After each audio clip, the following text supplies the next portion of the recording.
সড়ক সংস্কারে নিম্নমানের কাজের অভিযোগ উঠল। গুণমান বজায় রেখে কাজ করা না হলে আন্দোলনে নামার হুমকি দিল যুব কংগ্রেস। বলছিলাম গন্ডাছড়া রায়সাবাড়ি রাস্তার কথা। পুরনো রাস্তাটি ভগ্ন দশায় ছিল। চলাচলের অনুপযোগী রাস্তাটি সংযোগের ব্যয় ধরা হয় প্রায় ১৯ কোটি টাকার। অভিযোগ, হীরার রাজ্যে দুর্নীতির ছায়া এই সড়কেও।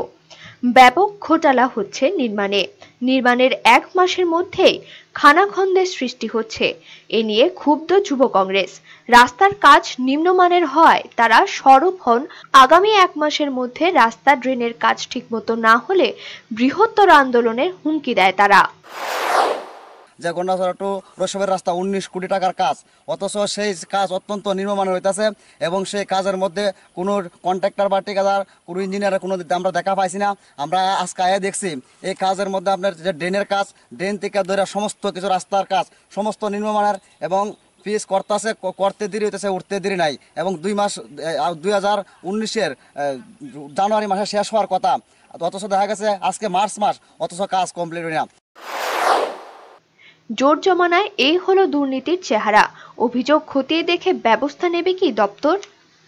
ব্যুরো রিপোর্ট, চ্যানেল দিনরাত।